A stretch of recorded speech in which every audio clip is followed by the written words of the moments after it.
हा रात्रीच्या शिळ्या पोळ्या आहेत. आता याचे मी तुकडे करून घेते.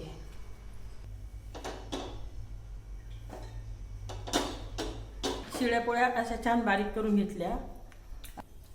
आता कढईमध्ये थोडे तेल घालते आणि जिरे मोहरी टाकते. थोडा कांदा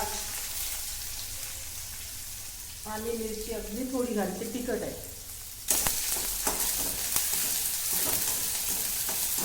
त्यात थोडे शेंगदाणे घालते, वरून हळद आणि टोमॅटो घालते. आता विसरले होते, आता त्यामध्ये थोडा कढीपत्ता पण घालते.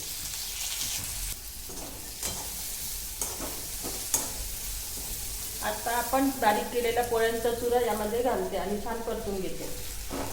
आता हा चुरा मऊ होण्यासाठी थोडा पाण्याचा वाफा देते, त्यामुळे थोडं अगदी मीठ घालते.